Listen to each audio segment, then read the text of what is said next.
દુર્લભ સરોવરમાંથી બદલાયું સહસ્ત્રલિંગ તળાવ। મિત્રો, રાજા દુર્લભે આ તળાવનું નિર્માણ 1100 વર્ષ પૂર્વે કર્યું હતું અને એમના વંશજમાંથી થયા સિદ્ધરાજ જયસિંહ એને જીર્ણોદ્ધાર કરાયો અને પથ્થર વડે પાકું બંધાયું। ગુજરાતના કારીગરો અને રાજસ્થાનના કારીગરોએ પોતાની કળા બતાવી અને જબરજસ્ત આ સરોવરનું નિર્માણ કર્યું।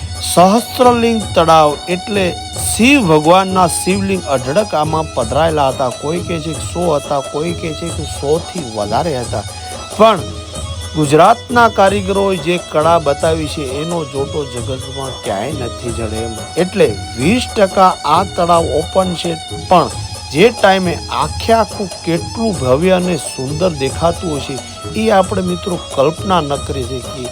ધન્ય છે ગુજરાતના કારીગરોને અને રાજસ્થાની કારીગરોને સલામ છે મારા।